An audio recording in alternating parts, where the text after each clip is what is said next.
goodmorningnews.in, जो आपको रखे सबसे आगे। बिल्कुल अंतोगत्वा पुनः वो मेरे प्रदेश के मुख्यमंत्री बनेंगे। और मैंने हमेशा इस बात को कहा है कि मेरी ये भावना को भूल जाइए कि मैं किसी दल का, राजनीतिक दल का मैं राष्ट्रीय अध्यक्ष हूँ, वो तो अलग है। बट सबसे पहले तो मैं बिहारी हूँ ना, और बिहारी होने के नाते मैंने उस वक्त भी, कोरोना काल में भी मैंने जितने सवाल उठाए थे, भले वो कोटा के बच्चों को लेकर हो, प्रवासी मजदूरों को लेकर हो, वो मैंने मेरे मुख्यमंत्री से मैंने सवाल उठाए थे। अगले 5 साल भी मेरे सवाल मौजूदा मुख्यमंत्री या जो भी मुख्यमंत्री बनते हैं प्रदेश के, मेरे सवाल उन मुख्यमंत्रियों से रहेंगे, क्योंकि अंतोगत्वा प्रदेश का नेतृत्व आप कर रहे हैं। बट जो भी प्रदेश का मुख्यमंत्री बनेगा, अगर ये घोषणा हो गई, मेरी जानकारी में नहीं है, अगर नीतीश कुमार जी पुनः अगर बनते हैं, तो मैं अपनी पार्टी की तरफ से उनको ढेर सारी शुभकामनाएं। मैंने हमेशा कहा है कि मेरा व्यक्तिगत सम्मान उनके लिए जैसे था वैसे ही बरकरार रहेगा। राजनीतिक मेरा उनसे विरोध कल भी था, आज भी है, राजनीतिक मतभेद मेरे उनसे जरूर है। के प्रत्याशियों का प्रदर्शन अच्छा रहा। कई ऐसी सीटें हैं जहां पर दूसरे नंबर पर हम लोग के प्रत्याशी आए। महज 4,000, 5,000, 6,000 से कुछ सीटें हैं जो पार्टी ने लूज़ की। अधिकांश सीटों पर तीसरे नंबर पर जहां पर भी पार्टी रही, उसमें भी अगर आप पार्टी के प्रत्याशियों का मत प्रतिशत देखें, जो संख्या उन लोगों को मिली है, तो ये अपने में एक नया बड़ा जनाधार पार्टी ने खड़ा किया है। और ये कहीं ना कहीं पार्टी की नींव को यहाँ से और ज़्यादा मजबूत करता है। 2025 का जो हम लोग का लक्ष्य है, उसके हम लोग और करीब पहुँचे हैं। बहरहाल इस बार का भी जो हम लोग का लक्ष्य था, शुरू से इस बात को मैंने कहा था कि मैं चाहता हूँ कि भैया भारतीय जनता पार्टी ज़्यादा मजबूत हो। यकीनन मैं इस बात को भी उतनी विनम्रता से मैं कबूल करता हूँ कि मैं ये भी चाहता था कि लोक जनशक्ति पार्टी का भी प्रदर्शन बनिस्बत बेहतर हो, जिसके लिए हम लोगों ने प्रयास किया। अकेले जिन परिस्थितियों में मैं चुनाव में उतरा था, जितना मुझसे बन पाया उतना करने की मैंने कोशिश की। आप सब जान रहे हैं कि वो वही दौर था जब पिताजी का भी निधन हुआ था। 10 दिन का एक समय ऐसा मुझे मिला था जब मुझे अपने योद्धाओं को रणभूमि में उतारना था, क्योंकि एक लंबे समय तक हम लोग को इस बात की जानकारी भी नहीं थी कि जनता दल यूनाइटेड किन किन सीटों पर चुनाव लड़ी। और ये बात हम लोगों ने स्पष्ट की थी कि हम लोग के अधिकांश प्रत्याशी जनता दल यूनाइटेड के सामने ही होंगे।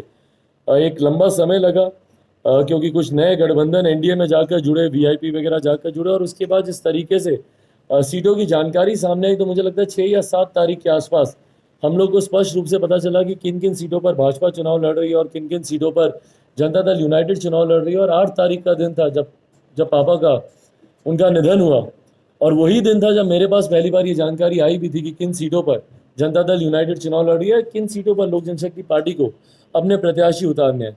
8 तारीख सुबह पहली बार मुझे इस बात की जानकारी मिली, और 8 तारीख शाम को 6:05 पर पापा का निधन हुआ।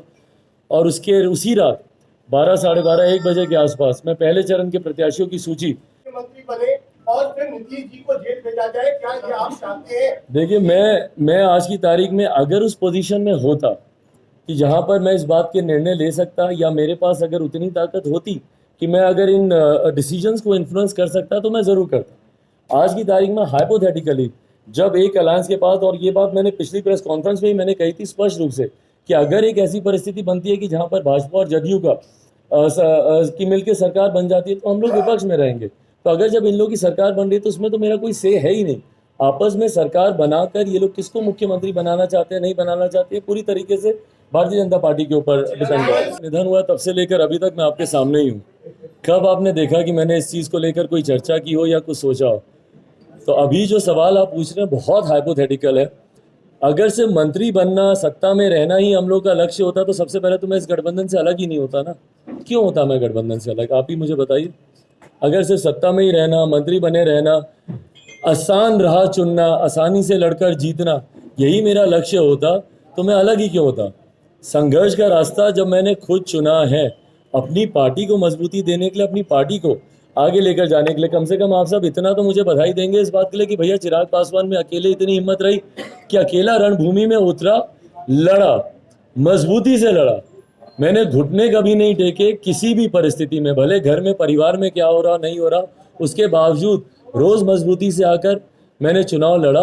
और मुझे खुशी है कि पार्टी का प्रदर्शन भी उसी अनुपात में रहा जो अपेक्षा थी मेरी। हाँ, इलेक्टोरल पॉलिटिक्स में संख्या सीटों की जरूर मायने रखती हैं, शायद वहां पर हम लोगों से थोड़ी सी चूक हुई हो, पर आप मुझे बता दीजिए ना कि कहां पर आप बोलें कि भैया लोक जनशक्ति पार्टी खत्म हो गई। एक कोई सीट आप बता दीजिए जहां पर आप बोले कि भैया लोक जनशक्ति पार्टी की तो जमानत जब्त हो गई, या पार्टी का प्रदर्शन खत्म हो गया, पार्टी बिहार की राजनीति से एकदम इररेलेवेंट हो गई। कोई एक जगह आप मुझे बता दीजिए। आज की तारीख में अगर पार्टी का प्रदर्शन अगर 6% के आसपास अगर पार्टी ने अकेले लड़कर अगर हासिल किया है, अपने दम पर लड़कर हासिल किया है, मुझे खुशी है ना भाई। मेरे लिए तो ये बड़ी ताकत है बनिस्बत उसके कि जो पार्टी बोलती है कि हमने 15% हासिल किया है पर हमारे साथ 4 और झंडे थे। उससे तो मुझे इस बात की खुशी है ना कि भैया एक झंडा एक संविधान के साथ हमारी पार्टी उतरी। लोक जनशक्ति पार्टी का झंडा बिहार फर्स्ट बिहारी फर्स्ट की सोच, और ये बिहार फर्स्ट बिहारी फर्स्ट की सोच आज भी थी, कल भी रहेगी। ये मेरा लक्ष्य है। इस लक्ष्य की प्राप्ति जब तक नहीं होगी मैं अपने संघर्ष के रास्ते पर बरकरार रहूंगा। अब हार की परिभाषा पहले बताइए, हार की परिभाषा क्या है? आपने कहा मैं यकीनन मैं चाहता था कि हम लोग सीटें हम लोग ज़्यादा चुने, सीटें हम लोग ज़्यादा लड़े, मैं जीतें। ये ज़रूर मेरा लक्ष्य था कि हम लोग ज़्यादा सीटें हम लोग जीतें। पर बार बार मैंने इस बात को कहा था कि मेरा लक्ष्य ये भी है कि भारतीय जनता पार्टी बिहार में मजबूत हो। भाजपा लोजपा की मैं सरकार में ज़रूर बनाना चाहता था, पर जब मैं चुनाव में अकेले लड़ने का भी हम लोगों ने फैसला लिया था, तब से लेकर अभी तक बता दीजिए कि बिहार में लोजपा ने हम लोगों ने खोया क्या है? मत प्रतिशत अगर आप देखें, पार्टी का मत प्रतिशत बढ़ा है, पार्टी का जनाधार बढ़ा है। आज तक जो हम लोग को कहा जाता था कि भैया 3-4% की पार्टी है, लगभग दुगने मत प्रतिशत पर हम लोग गए हैं। जो हम लोग को कहा जाता था कि भैया इनके पास योद्धा कहाँ हैं, ये लोग चुनाव कहाँ से लड़ेंगे, ये लोग करेंगे क्या, आज लगभग 150 ऐसी विधानसभा और कोई ऐसी बिहार का ऐसा जिला नहीं है जहाँ पर पार्टी का मजबूत संगठन हम लोग का तैयार हुआ है। मैं आपको कह रहा हूँ कि कल से जिस तरीके से पार्टी में एक उत्साह है, पार्टी में एक नई ताकत नई ऊर्जा के साथ जिस तरीके से पार्टी सामने आई है, तो मुझे पूरा विश्वास है कि 2025 में हम लोग की राह यहाँ से और बहुत ज़्यादा आसान होगी। देखिए 5 ऐसी नहीं, वहाँ पे मैंने कैंडिडेट खड़े किए कि नहीं किए? लेकिन आपने 5 ही जगहों पे किया था ना। आपने कहा था कि जहां जहां जेडीयू ने और जहां जहां बीजेपी ने अपने कैंडिडेट खड़ा किए, तो आपने क्यों नहीं खड़ा किया? कहाँ पे? कहाँ पे? पूरे बिहार में। देखिए हम लोगों ने इस बात को शुरू से स्पष्ट रखा था कि जहाँ पे भाजपा चुनाव लड़ेगी वहाँ पर हम लोग अपने प्रत्याशी नहीं उतारेंगे, और इसीलिए एक लंबा समय का हम लोगों ने इंतजार किया कि जब तक भारतीय जनता पार्टी अपनी सीटों की घोषणा नहीं कर देती तब तक हम लोगों ने भी अपने प्रत्याशियों को सिंबल नहीं दिए कि भाजपा को किस तरीके से लाभ मिले और जनता दल यूनाइटेड को किस तरीके से नुकसान पहुंचे। मैं शुरू से मेरा लक्ष्य था, क्योंकि नीतीश कुमार जी का साथ निश्चय बिहार में विकास ला सकता है, इस बात को मैं नहीं मानता था, और इसी लक्ष्य के साथ मैं चुनाव में उतरा था। और मुझे खुशी है कि उस लक्ष्य को हम लोग पूरा कर पाए। भाजपा को जिस तरीके से आज की तारीख में फ़ायदा हुआ है, भाजपा एक बड़ी पार्टी के तौर पर उभर कर आई है। मुझे लगता है शायद एक सीट से मात्र भाजपा सबसे बड़ी पार्टी बनने से रही, पर मुझे लगता है कि जो हम लोग का लक्ष्य था वो ज़रूर हम लोगों ने पूरा किया। के सामने है, जैसा मैंने कहा कि कई ऐसी सीटें हैं और लगभग 10 के करीब ऐसी सीटें हैं जहाँ पर हम लोग थोड़े से ही मार्जिन से हम लोग चुनाव हम लोग हारे हैं। तो अगर कोई ये बोले वोट कटा, एनीवेज मतलब आज की तारीख में मुझे लगता है इसका कोई स्पष्टीकरण देने की बहुत ज़्यादा ज़रूरत है नहीं, जब आंकड़े सबके सामने हैं। जिस तरीके से एक बड़ा जनाधार मत प्रतिशत के तौर पर लोक जनशक्ति पार्टी को मिला है, हर सीटों को अगर आप बाइफरकेट करके भी आप देखें, इंडिविजुअली भी अगर आप विधानसभाओं को आप उठाकर देखें, जिस तरीके से इंक्लूडिंग ऐसी सीटें जहां पर लोक जनशक्ति पार्टी के प्रत्याशी तीसरे नंबर पर भी आए हैं, उनको भी अगर आप उनका भी मत प्रतिशत अगर आप देखें या जितनी संख्या में उनको वोट्स मिले, ये अपने में दर्शाता है कि लोक जनशक्ति पार्टी जीत के काफ़ी करीब थी, और इस जीत को जो थोड़ी सी संख्या से रह गई उसको 2025 में हम लोग पूरा करेंगे। के सामने है, जैसा मैंने कहा कि कई ऐसी सीटें हैं और लगभग 10 के करीब ऐसी सीटें हैं जहां पर हम लोग थोड़े से ही मार्जिन से हम लोग चुनाव हम लोग हारे हैं। तो अगर कोई ये बोले वोट कटा, एनीवेज मतलब आज की तारीख में मुझे लगता है इसका कोई स्पष्टीकरण देने की बहुत ज़्यादा ज़रूरत है नहीं, जब आंकड़े सबके सामने हैं। जिस तरीके से एक बड़ा जनाधार मत प्रतिशत के तौर पर लोक जनशक्ति पार्टी को मिला है, हर सीटों को अगर आप बाइफरकेट करके भी आप देखें, इंडिविजुअली भी अगर आप विधानसभाओं को आप उठाकर देखें, जिस तरीके से इंक्लूडिंग ऐसी सीटें जहां पर लोक जनशक्ति पार्टी के प्रत्याशी तीसरे नंबर पर भी आए हैं, उनको भी अगर आप उनका भी मत प्रतिशत अगर आप देखें या जितनी संख्या में उनको वोट्स मिले, ये अपने में दर्शाता है कि लोक जनशक्ति पार्टी जीत के काफ़ी करीब थी, और इस जीत को जो थोड़ी सी संख्या से रह गई उसको 2025 में हम लोग पूरा करेंगे। या ईवीएम मशीन के साथ छेड़छाड़ ये सब वो सब, मुझे नहीं लगता। स्थानीय स्तर पर ज़रूर कुछ ऐसे काउंटिंग में अगर ऐसे व्यक्तिगत कुछ अगर ऐसे इंडिविजुअल इंसिडेंसेस सामने आए होंगे तो वहाँ पे दोबारा से मतगणना की आप जांच की आप मांग कर सकते हैं, बट पूरी तरीके से ईवीएम में वो मुझे लगता है सब बहानेबाजी है। जब आप वही चुनाव अगर आपके पक्ष में रहता तो यही ईवीएम सही होती, यही ईवीएम आज गलत हो जाती है। क्यों? क्योंकि परिणाम आपके पक्ष में नहीं है।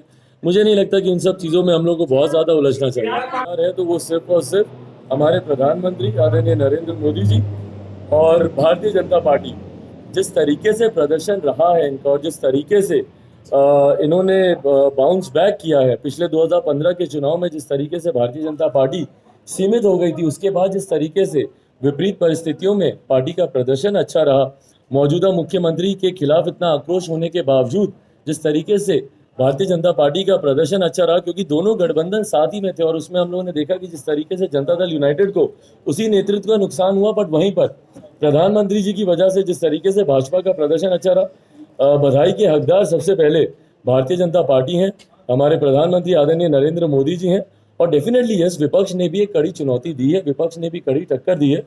उसके लिए मैं विपक्ष के भी जितने तमाम नेता हैं उनको भी मैं बधाई देता हूं अपनी पार्टी की तरफ से कि जिस तरीके से मजबूती से, क्योंकि कई ऐसे एग्जिट पोल हैं जो कि एक तरफा भी माहौल को दिखा रहे थे, बट जिस तरीके से कांटे की टक्कर दोनों तरफ से रही है, तो इसके लिए और अंतोगत्वा देखिए, बधाई का अगर कोई हकदार है बिहार की जनता है, जो मैं बार बार मैं कहता हूँ एक डिसिसिव उन्होंने निर्णय उन्होंने लिया और बिहार की जनता ने कम से कम अपना लक्ष्य क्लियर रखा। प्रधानमंत्री जी की बातों को उन्होंने गंभीरता से सुना, प्रधानमंत्री जी के ऊपर विश्वास बिहार की जनता ने, क्यों में हम लोगों ने चुनाव लड़ा। इसीलिए कल से ईमानदारी से मैं बोलूं, जिस उत्साह के साथ पार्टी है या जिस उत्साह के साथ पार्टी के कार्यकर्ताओं का मनोबल है, क्योंकि हमसे बेहतर कोई नहीं जान सकता कि किन परिस्थितियों में हम लोगों ने चुनाव लड़ा। 8 तारीख की वो रात एक ऐसी रात भी थी जब हम लोग संभवतः परिस्थितियों के सामने घुटने भी टेक सकते थे, हम लोग अपने हाथ खड़े कर सकते थे, हम लोग कह सकते थे कि भैया पापा का निधन हुआ है, नहीं तैयार है पार्टी अभी की तारीख में, नहीं तैयार है हमारे प्रत्याशी, हम लोग शायद चुनाव नहीं लड़ सकते हैं। पर मुझे खुशी है कि हम लोगों ने घुटने नहीं टेके, हम लोगों ने परिस्थितियों के सामने हम लोग झुके नहीं, और बल्कि उन्हीं परिस्थितियों को अपने अनुकूल करके मजबूती से हम लोगों ने चुनाव लड़ने का हम लोगों ने काम किया। पार्टी की एक मजबूत नींव को हम लोगों ने तैयार करने का काम किया। मैं एक बार फिर पुनः भारतीय जनता पार्टी और विशेषतः हमारे प्रधानमंत्री आदरणीय नरेंद्र मोदी जी का मैं धन्यवाद करता हूँ। उन्हीं की कारण से आज पुनः जिस तरीके से एनडीए की सरकार बिहार में बनना संभव हुई है, और कल जिस तरीके से आदरणीय प्रधानमंत्री नरेंद्र मोदी जी ने आत्मनिर्भर बिहार का उन्होंने नारा दिया, और जिस तरीके से बिहार को लेकर वो एक नई सोच के साथ आए हैं कि आने वाला जो दशक है वो बिहार में विकास की एक नई धारा खड़ी करेगा। मुझे पूरा विश्वास है कि जब प्रधानमंत्री जी खुद प्रदेश का नेतृत्व करेंगे और जब प्रधानमंत्री जी खुद इसकी मॉनिटरिंग करेंगे कि उनके संरक्षण में बिहार विकास की राह पर आगे बढ़े, तो यकीनन जो एक लंबे समय से हम लोग बिहार में विकास की बात करते हैं वो संभव हो पाएगा। मैं बिहार के तमाम मतदाताओं का, पूरे बिहार की जनता का मैं धन्यवाद देता हूं कि जिस तरीके से उन्होंने बिहार फर्स्ट, बिहारी फर्स्ट पर अपना विश्वास जताया। अकेले पार्टी चुनाव में उतरी, उसके बावजूद जिस तरीके से लगभग 25 लाख लोगों का समर्थन लोक जनशक्ति पार्टी को मिला। बाकी भी अगर आप दलों को देखें जो 4-4, 5-5 झंडे के साथ भी जो चुनाव में उतर रहे थे, कोई 55 लाख, कोई 60 लाख के आसपास उनको समर्थन मिला है। तो ऐसा नहीं कि रेस में कहीं लोक जनशक्ति पार्टी एकदम इररेलेवेंट है या एकदम छूट गई है। 15-16% जिस तरीके से गठबंधन के साथियों को मिला, 4-4 गठबंधन होने के बावजूद, और वहीं लोजपा को जिस तरीके से 6% का मत प्रतिशत हम लोग को मिला, ये अपने में दर्शाता है कि बिहार की जनता ने जिस तरीके से बिहार फर्स्ट, बिहारी फर्स्ट को अपना समर्थन दिया, उसमें अपना विश्वास रखा। इस विश्वास को इसी तरीके से आने वाले समय में बरकरार रखा जाएगा। ये वादा मैं बिहार की जनता से करता हूँ। ये वादा मैंने किया था कि बिहार फर्स्ट, बिहारी फर्स्ट, बिहार को पहले पायदान पर लेकर जाना है। पूरा विश्वास है कि भारतीय जनता पार्टी की इतनी बड़ी जीत के बाद यकीनन प्रधानमंत्री जी का भी अपना योगदान रहेगा, पर लोक जनशक्ति पार्टी भी निरंतरता में यहाँ से अपने उस लक्ष्य की प्राप्ति के लिए संघर्ष हम लोग करते रहेंगे। और अंतोगत्वा मैं फिर से आप सबके माध्यम से, जहाँ एक तरफ प्रधानमंत्री और भारतीय जनता पार्टी का को बधाई देता हूँ, वहीं बिहार की जनता के लिए इस डिसाइसिव मैंडेट के लिए कि भारतीय जनता पार्टी को जो मजबूत मैंडेट बिहार की जनता ने दिया, उसके लिए मैं बिहार की जनता का धन्यवाद करता हूँ। मुझे प्यार और सम्मान देने के लिए, उसके लिए मैं बिहार की धन्यवाद। आप सब जान रहे थे कि बिहार में विधानसभा के चुनाव चल रहे थे, और जिस तरीके से कल नतीजे सामने आए हैं, जिस तरीके से कल परिणाम सामने आए हैं, एक बात उन परिणामों ने स्पष्ट कर दी है कि बिहार की जनता ने बहुत ही डिसाइसिव एक क्लियर मैंडेट हमारे प्रधानमंत्री आदरणीय नरेंद्र मोदी जी को दिया है। जनता ने इस बात को स्पष्ट तौर से समझा कि बिहार में अगर विकास संभव है तो उसके लिए हमारे प्रधानमंत्री आदरणीय नरेंद्र मोदी जी की सोच का होना बहुत ज़रूरी है। लोक जनशक्ति पार्टी भी निरंतरता में शुरू से लेकर चुनाव के अंत तक इसी बात को मैं कहता रहा कि ज़रूरी है बिहार में भारतीय जनता पार्टी का मजबूत होना, ताकि आने वाले दिनों में जो जिस तरीके से बिहार को हम लोग विकसित देखना चाहते हैं उसके लिए प्रधानमंत्री जी की वही सोच बिहार में भी देखने को मिले। मुझे खुशी है और इसके लिए मैं बधाई दूंगा हमारे प्रधानमंत्री आदरणीय नरेंद्र मोदी जी को, भारतीय जनता पार्टी के तमाम नेताओं को कि जो बेहतरीन प्रदर्शन भाजपा का रहा उसके वो हकदार भी थे। और इसीलिए मैंने भी बार बार कहा था, मैं चाहता था कि भारतीय जनता पार्टी का प्रदर्शन बेहतरीन रहे। मुझे खुशी है कि बिहार की जनता ने जिस तरीके से लोक जनशक्ति पार्टी को भी अपना प्यार दिया, अपना समर्थन दिया, लगभग 25 लाख के करीब मतदाताओं ने बिहार फर्स्ट, बिहारी फर्स्ट पर अपना विश्वास जताया। लगभग 6% के आसपास जिस तरीके से लोक जनशक्ति पार्टी को मत प्रतिशत मिला और अकेले लड़ने पर मिला, मुझे खुशी है इस बात की। और उसके लिए मैं तमाम अपने पार्टी के कार्यकर्ता, तमाम पार्टी के नेताओं का मैं धन्यवाद करूंगा कि जिस तरीके से अकेले लड़ने की ताकत लोक जनशक्ति पार्टी ने दिखाई। आज तक हम लोग को हमेशा यही कहा जाता था कि भैया कुछ लघु पार्टी है, जब किसी के साथ लगेगी तभी कुछ होगा। पर मुझे खुशी है कि जिस तरीके से पार्टी ने अकेले चुनाव लड़ने का फैसला किया, मजबूती से पार्टी ने चुनाव लड़ा और जिस तरीके से मत प्रतिशत लोक जनशक्ति पार्टी को मिला इन चुनाव परिणामों के बाद, इसने पार्टी में कहीं ना कहीं एक नई ऊर्जा ये लेकर आया। और हम लोग की सोच भी यही थी। बहुत ज़्यादा पार्टी के पास जिन हाल फिलहाल के वर्षों में जिस तरीके से विधानसभा के चुनाव रहे, पार्टी के पास बहुत ज़्यादा कुछ खोने के लिए था नहीं, पर पाने के लिए अनंत संभावनाएं थीं। आज पार्टी का मनोबल जिस तरीके से बढ़ा है, पार्टी के कार्यकर्ताओं में जिस तरीके से जोश आया, उत्साह आया है कि अकेले हम लोग चुनाव लड़कर अगर हम लोग इतना बेहतर प्रदर्शन कर सकते हैं तो मुझे लगता है कि आने वाले 2025 के चुनाव में पार्टी अपनी नई ऊंचाइयों को छूने के लिए उसकी ज़मीन तैयार कर ली। हम लोग के बारे में कहा जाता था कि भैया चुनाव लड़ तो लोगे, कहाँ उम्मीदवार हैं तुम्हारे पास, कहाँ। goodmorningnews.in, जो आपको रखे सबसे